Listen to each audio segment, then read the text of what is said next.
नमस्कार मित्रांनो. आपल्या बुक सोल किताब की आत्मा या चॅनलवर तुमचं मनापासून स्वागत आहे. इथे आपण जगातील उत्तम पुस्तकांचे सार सोप्या आणि प्रभावी पद्धतीने जाणून घेतो. आजच्या व्हिडिओमध्ये आपण एक भन्नाट पुस्तक आणि त्यातील महत्त्वाच्या कल्पना समजून घेणार आहोत. म्हणजे विचार करा, तुमच्याकडे जगातील सर्वोत्तम टॅलेंट आहे, सरकारचा भरपूर पैसा आहे आणि मीडियाचा पूर्ण पाठिंबा आहे. म्हणजे यशस्वी होण्यासाठी जे काही लागतं ते सगळं आहे. अगदी बरोबर. पण तरीही सायकली दुरुस्त करणारे दोन सामान्य भाऊ तुम्हाला एका ऐतिहासिक शर्यतीत हरवतात. कसं शक्य आहे? हे खरंच आश्चर्यकारक वाटतं ऐकायला. हो ना. किंवा असं का होतं की ॲपल सारखी कंपनी जेव्हा एखादा नवीन फोन काढते तेव्हा लोक रात्रभर दुकानाबाहेर रांगेत उभे राहतात, पण त्याच वेळेस इतर कंपन्यांना आपला माल विकण्यासाठी सतत किमती कमी कराव्या लागतात. राईट, त्यांना सतत नवनवीन ऑफर्सची आमिषं दाखवावी लागतात. नक्कीच.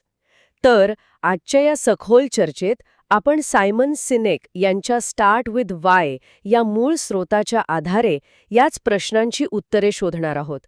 काही मोजकेच नेते किंवा कंपन्या लोकांना इतके का प्रेरित करतात, तर इतर लोक केवळ बाह्य गोष्टींच्या आधारे लोकांवर प्रभाव का टाकतात, हे आपण उलगडणार आहोत. आणि या चर्चेची सुरुवात करतानाच एक गोष्ट स्पष्ट करणं मला खूप गरजेचं वाटतं. एखाद्याला प्रेरणा देणं आणि एखाद्याला मॅनिप्युलेट करणं ह्यात जमीन आसमानाचा फरक आहे. म्हणजे केवळ तात्पुरता प्रभाव टाकणं. अगदी.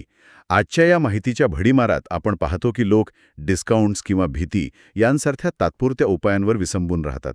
पण सायमन सिनेक यांचं संशोधन आपल्याला एका अत्यंत सोप्या पण प्रभावी अशा सुवर्ण वर्तुळ म्हणजेच द गोल्डन सर्कलच्या संकल्पनेकडे घेऊन जातं. The golden circle. राईट. हो. आणि महत्वाचं म्हणजे हे फक्त एक तत्वज्ञान नाहीये.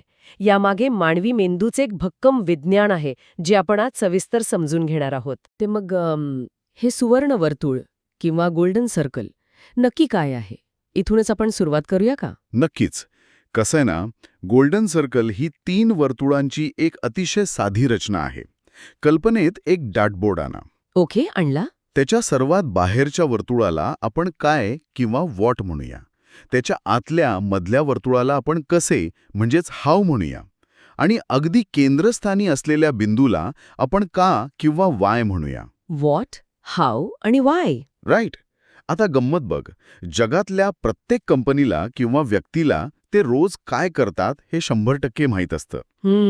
म्हणजे त्यांचं प्रॉडक्ट किंवा सर्व्हिस. अगदी बरोबर. काही जणांना ते आपलं काम कसं करतात म्हणजे त्यांचं वेगळेपण काय आहे हेही माहीत असतं. पण अगदी या जगातल्या अगदी मोजक्याच लोकांना हे स्पष्टपणे माहीत असतं की ते एखादी गोष्ट का करत आहेत. का करत आहेत म्हणजे पैसे कमवण्यासाठी नाही का? हाच तर सर्वात मोठा गैरसमज आहे. पैसे कमवणं हे तुमचं वाय असूच शकत नाही. तो फक्त एक परिणाम आहे, रिझल्ट आहे. वाय म्हणजे तुमचा खरा उद्देश काय आहे, तुमचा विश्वास कशावर आहे, तुम्ही रोज सकाळी अंथरुणातून नेमके का उठता. अरे वा. म्हणजे जगाने तुमच्या अस्तित्वाची दखल का घ्यावी हे सांगणारं कारण. अगदी. हे ऐकायला खूप रंजक वाटतंय. मला इथे ॲपलचं उदाहरण द्यायला नक्की आवडेल. हो दे ना, ते खूप उत्तम उदाहरण आहे. समजा ॲपल इतर सामान्य कंपन्यांसारखी असती, जी बाहेरून आत म्हणजे व्हॉटकडून वायकडे संवाद साधते. तर त्यांची जाहिरात कशी असती? ते म्हणाले असते, आम्ही उत्तम संगणक बनवतो. म्हणजे हे त्यांचं व्हॉट झालं. राईट. मग ते म्हणाले असते, ते दिसायला सुंदर आणि वापरायला एकदम सोपे आहेत. म्हणजे हे हाऊ झालं. आणि शेवटी विचारलं असतं, तुम्हाला आमचा संगणक विकत घ्यायचा आहे का? हे ऐकायला किती सामान्य आणि कंटाळवाणं वाटतंय बघ. हो ना, कारण यात कोणतीही प्रेरणा नाहीये. हे फक्त माहिती देणं झालं. पण ॲपल प्रत्यक्षात आतून बाहेर संवाद साधते. ते थेट वायपासून सुरुवात करतात. म्हणजे ते आधी त्यांचा उद्देश सांगतात. अगदी. ते म्हणतात, आम्ही जे काही करतो त्यात आमचा प्रस्थापित चौकटी मोडण्यावर आणि वेगळा विचार करण्यावर ठाम विश्वास आहे. हा झाला त्यांचा वाय. क्या बात है. मग ते म्हणतात, आमचा हा विश्वास प्रत्यक्षात आणण्यासाठी आम्ही आमची उत्पादने सुंदर आणि सोपी बनवतो. हे झालं हाऊ. आणि याच प्रक्रियेतून आम्ही उत्तम संगणक बनवतो. हे झालं व्हॉट. आणि यामुळेच तो संवाद थेट मनाला भिडतो. राईट. पण मला इथे एक प्रश्न पडतो. हे सगळं ऐकायला खूप छान वाटतं, पण हा फक्त एक मार्केटिंगचा खेळ नाहीये का? म्हणजे शेवटी त्यांना संगणकच विकायचा आहे ना? फक्त माहितीचा क्रम बदलल्याने एवढा काय मोठा परिणाम होणार आहे? तुझा हा संशय अगदी स्वाभाविक आहे आणि सुरुवातीला अनेकांना असंच वाटतं की ही फक्त एक जाहिरातीची युक्ती आहे. पण खरी गंमत इथेच आहे. अच्छा. हो, हा कोणताही मानसशास्त्रीय खेळ नाहीये. यामागे मानवी मेंदूचं सखोल जीवशास्त्र आहे. म्हणजे ही थेट मानवी उत्क्रांतीची कथा आहे. जीवशास्त्र? ते कसं काय? मी सांगतो. जर आपण गोल्डन सर्कलची तुलना मानवी मेंदूच्या रचनेशी केली तर एक अद्भुत साम्य दिसून येतं. व्हॉट ही जी संकल्पना आहे ना, ती आपल्या मेंदूच्या सर्वात नवीन आणि बाह्य भागाशी जोडलेली आहे. ज्याला आपण निओकॉर्टेक्स म्हणतो, तो का? अगदी बरोबर. निओकॉर्टेक्स हा भाग तर्कशुद्ध विचार, विश्लेषण, आकडेवारी आणि सर्वात महत्त्वाचं म्हणजे भाषा यासाठी जबाबदार असतो. हा, म्हणजे जो भाग लॉजिक लावतो तो. राईट. पण जेव्हा आपण हाव आणि व्हायबद्दल बोलतो तेव्हा आपण मेंदूच्या मध्यभागाशी म्हणजेच लिम्बिक ब्रेनशी संवाद साधत असतो. Limbic brain? हो, हा लिम्बिक ब्रेन मानवी भावना, विश्वास आणि निष्ठा पूर्णपणे नियंत्रित करतो. आणि यातली सर्वात आश्चर्यकारक गोष्ट माहितीये काय? काय? मानवाची निर्णय घेण्याची प्रक्रिया म्हणजे डिसिजन मेकिंग याचं लिम्बिक ब्रेनमध्ये होतं. आणि या लिम्बिक ब्रेनला भाषेची कोणतीही समज नसते. अरे चा, म्हणजे आपण जे निर्णय घेतो ते शब्दांवर किंवा तर्कावर आधारित नसतात. सुरुवातीला तरी नक्कीच नसतात. मला ह्याचा अर्थ थोडा थोडा समजतोय. म्हणजे समजा भारतात लोक जेव्हा रॉयल एनफील्ड बाईक विकत घेतात, हां, बुलेट. हो बुलेट, तेव्हा ते मायलेज किती आहे, इंजिनचे फीचर्स काय आहेत, हे बघून निर्णय घेत नाहीत, राईट? अगदी बरोबर. कारण जर फक्त तर्काचा विचार केला म्हणजे निओकॉर्टेक्सचा विचार केला तर बाजारात त्यापेक्षा जास्त मायलेज देणाऱ्या अनेक स्वस्त बाईक्स उपलब्ध आहेत. नक्कीच आहेत. पण लोक तीच बाईक घेतात कारण त्या बाईकचा जो विशिष्ट आवाज आहे आणि ती चालवताना जी एक परंपरेची किंवा स्वातंत्र्याची भावना येते, तिथे त्यांचा वाहे जुळतो. क्या बात है. हे उदाहरण तू अतिशय चपखल दिलेस. हा निर्णय पूर्णपणे लिम्बिक ब्रेनमधून आलेला असतो. म्हणजे आपण ज्याला गट फिलिंग म्हणतो तेच ना. अगदीच. जेव्हा निर्णय लिम्बिक ब्रेनमधून येतो तेव्हा तो अत्यंत प्रबळ असतो. हे गट फिलिंग म्हणजेच तुमचा लिम्बिक ब्रेन तुम्हाला संकेत देत असतो. पण मगाशी म्हटल्याप्रमाणे त्याला भाषेची समज नसते. म्हणजे म्हणूनच आपल्याला आपल्या भावना शब्दांत सांगता येत नाहीत. हो ना. विचार कर, जेव्हा कोणी तुला विचारतं की तू अमुक व्यक्तीवर का प्रेम करतेस, तेव्हा ते शब्दांत सांगणं कठीण जातं. हो, आपण मग तर्काचा आधार घेतो. म्हणजे मी म्हणेन तो खूप हुशार आहे किंवा तो मला समजून घेतो. राईट. पण जगात असे अनेक हुशार लोक आहेत. आपण प्रत्येकाच्याच प्रेमात पडत नाही ना. खरंय.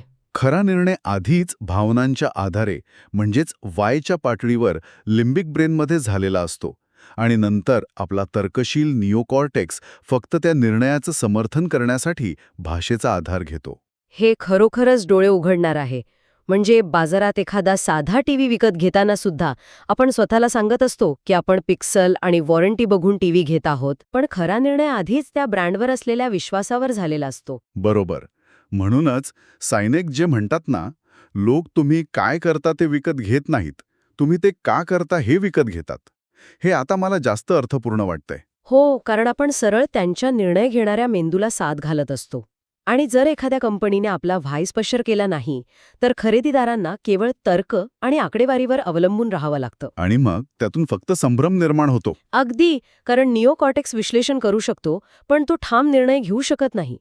म्हणूनच व्हायमधून जेव्हा आपण भावनांच्या पातळीवर जोडले जातो तेव्हा तिथे खऱ्या अर्थाने निष्ठा निर्माण होते. आणि हीच निष्ठा आपल्याला प्रतिस्पर्ध्यांच्या ऑफर्सकडे दुर्लक्ष करायला लावते, राईट? 100%. बरं, आता आपण या सगळ्याचा व्यवसाय उभारणीशी काय संबंध आहे ते पाहूया.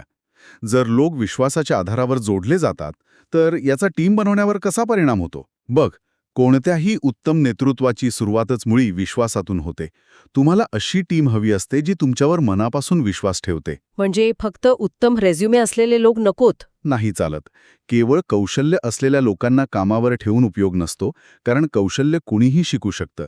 पण अशा लोकांना कामावर ठेवणं गरजेचं आहे ज्यांचा तुमच्या कंपनीच्या व्हायवर ठाम विश्वास आहे.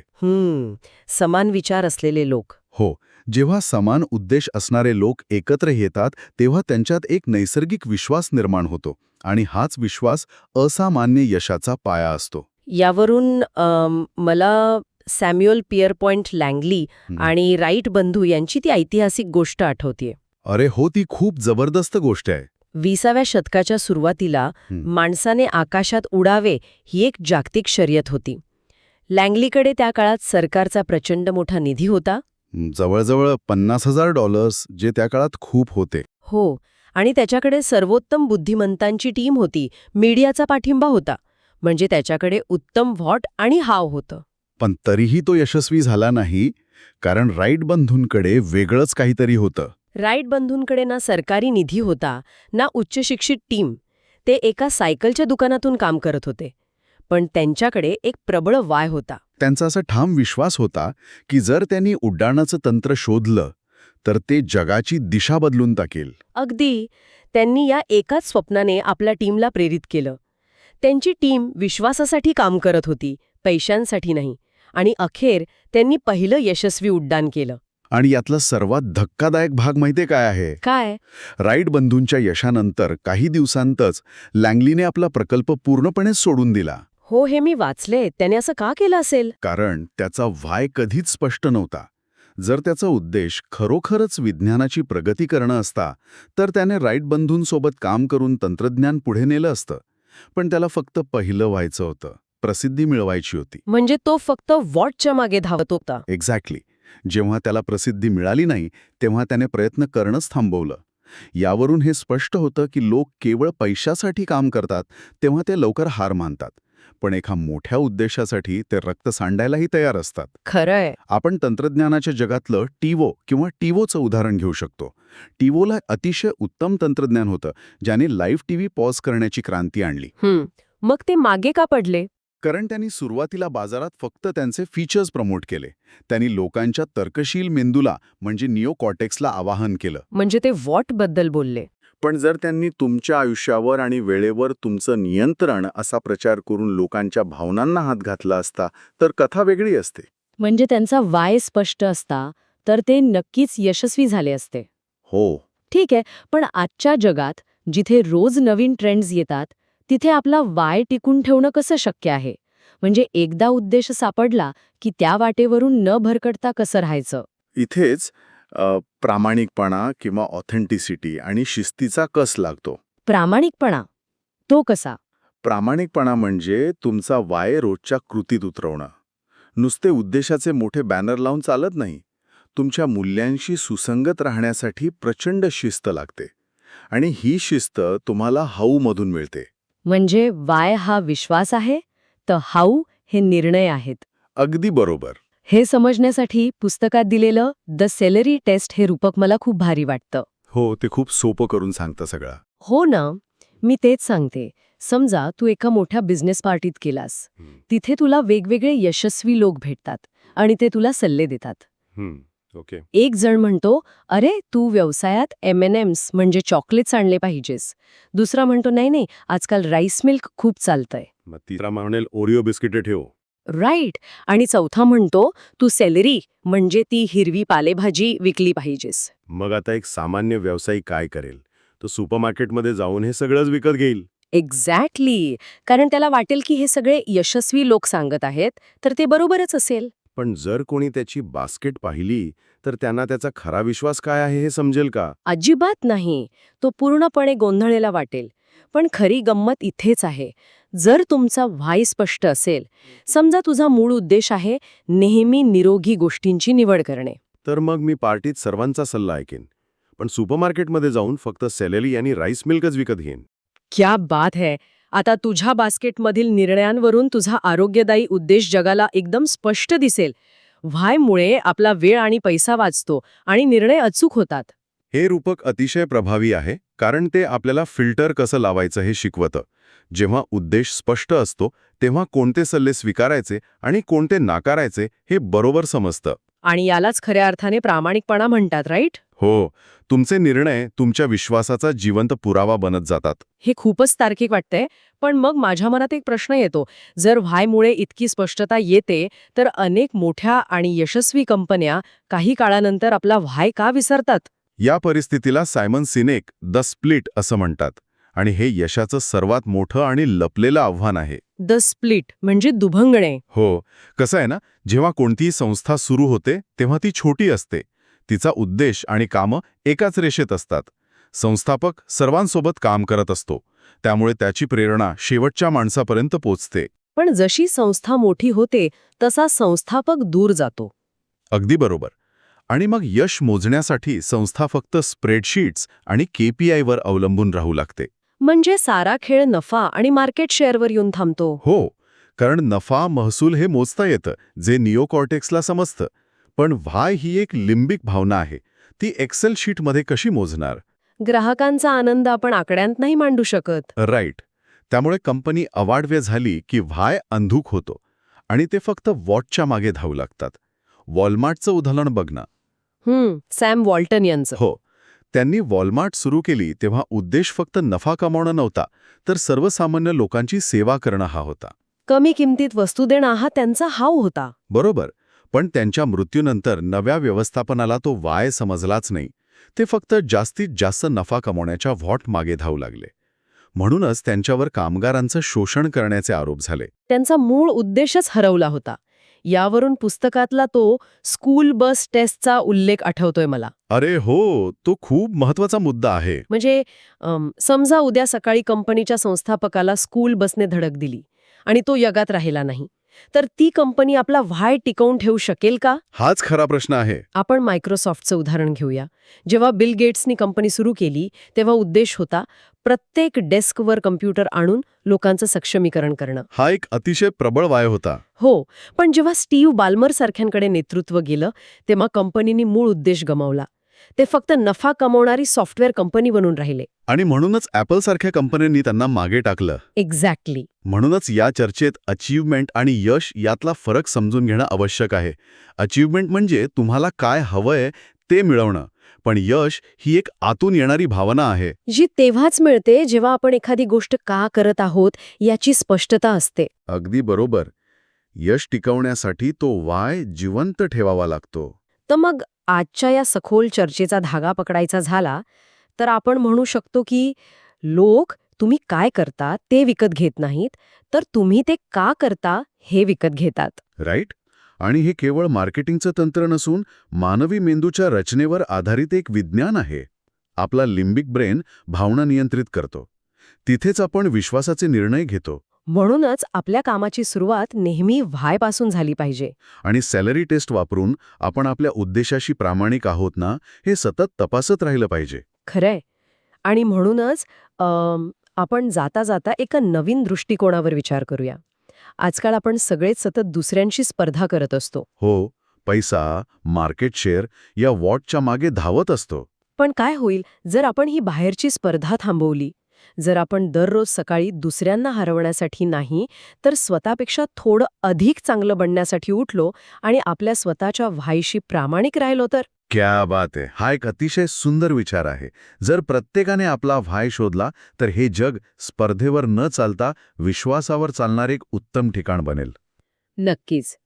आजच्या या चर्चेत एवढे गुंतागुंतीचे विषय इतक्या सोप्या पद्धतीने समजावून सांगितल्याबद्दल खूप खूप धन्यवाद.